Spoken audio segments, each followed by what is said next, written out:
တခါတော့က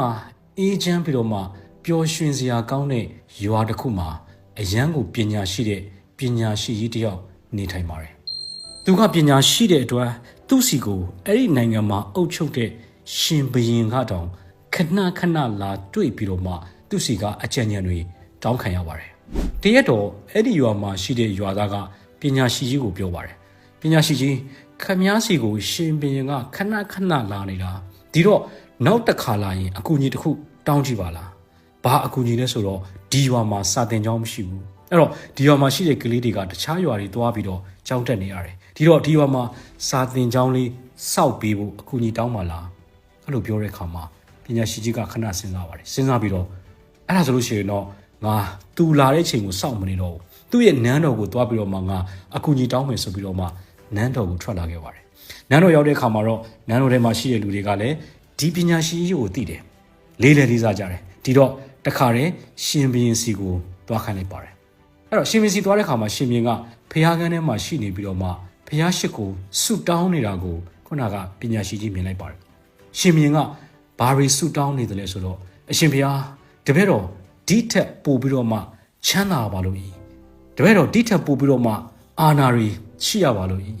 တပည့်တော်ဒီထက်ပို့ပြီးတော့မှအင်ပါယာတွေချစ်ထွင်ရပါလို့ဤတပည့်တော်ရဲ့သားတွေသမီးတွေဒီလဲချမ်းသာကြွယ်ဝပြီးတော့မှ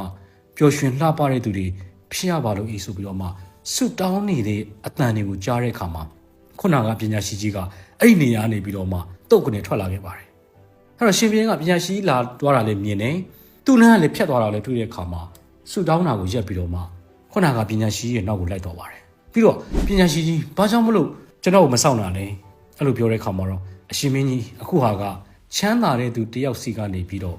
အကူအညီတောင်းမှုလာခဲ့တာရွာမှာကျောင်းဆောက်ဖို့အတွက်အကူအညီတောင်းလို့လာခဲ့တာဒါပေမဲ့အရှင်မင်းကြီးကတော့ချမ်းသာတဲ့သူမဟုတ်ပဲစင်ရသားတယောက်ဖြစ်နေတာကိုကျွန်တော်မျိုးတွေ့လိုက်ရတယ်ဒီတော့စင်ရသားတယောက်စီကတော့အလူမခံကြတော့ပါဘူးကျွန်တော်မျိုးထင်ခဲ့တာကအရှင်မင်းကြီးဟာချမ်းသာကြွယ်ဝတဲ့သူတယောက်လို့ထင်ခဲ့တာအခုတော့အရှင်မင်းကြီးဟာစင်ရပြီးတော့မှဖျားစီကတောင်းနေရတဲ့တောင်းစားတယောက်တောင်ဖြစ်နေပါပြီ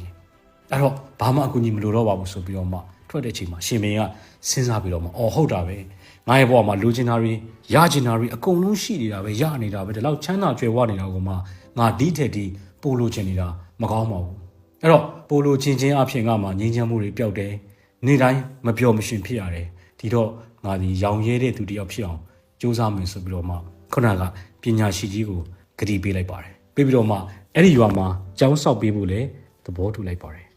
်ဒါကကျွန်တော်ဖတ်ဖူးခဲ့တဲ့ပုံမြင်လေးတစ်ခုပါအရန်ကိုကောင်းပါတယ်ဒီအကြောင်းအရာတွေကနေပြီးတော့မှအခုဒီဗီဒီယိုကြည့်နေလူငယ်တွေမိတ်ဆွေတွေကိုကျွန်တော်ကဘာပြောချင်တာလဲဆိုတော့ကျွန်တော်တို့ဘဝတွေမှာလည်းတချို့သောသူတွေဒီလေဒီအတိုင်းပါပဲသူတို့မှာချမ်းသာကြွယ်ဝမှုတွေရှိတယ်ဒါပေမဲ့အဲ့ဒီချမ်းသာကြွယ်ဝမှုတွေနဲ့ကျေနပ်မနေပဲနဲ့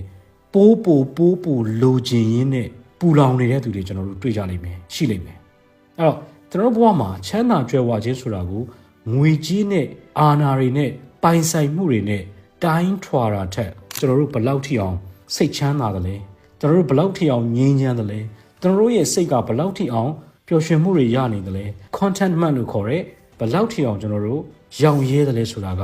ရေးကြီးပါတယ်ခုနအရှင်ဘုရင်ကြီးဆိုလို့ရှိရင်အရာအလုံးရှိနေပေမဲ့သူဟာသူ့ကိုယ်သူစင်ရဲသားလိုပဲခံယူထားပြီးတော့မှတောက်လျှောက်တောင်းဆိုနေတ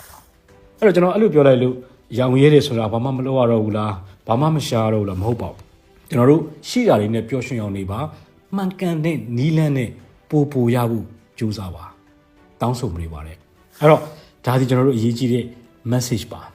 ဒါကျွန်တော်ထပ်ပြောရမယ်ဆိုလို့ရှိရင်เนาะရောင်ရဲတယ်ဆိုတာကရှိတာတွေနဲ့ပျော်ရွှင်တယ်ရှိတာတွေနဲ့စိတ်ချမ်းသာတယ်ငြိမ်းချမ်းတယ်ဒါပေမဲ့ပိုပြီးတော့ရှိလာဖို့အတွက်ကိုလည်းကြိုးစားတယ်ကြိုးစားလိုက်လို့ရလာတဲ့အရာတွေပေါ်မှာလည်းထပ်ပြီးတော့မှစိတ်ချမ်းသာတယ်ဒါကိုကျွန်တော်တို့ရောင်ရဲမှုလို့ခေါ်ပါတယ်အဲ့တော့အခုဒီဗီဒီယိုကြည့်နေနေမိတ်ဆွေတွေဘဝမှာရောင်ရဲခြင်းအပြင်ပျော်ရွှင်တဲ့စိတ်ချမ်းမြေတဲ့ဘဝတစ်ခုတည်ဆောက်နိုင်မှုသိကိုအရေးကြီးပါတယ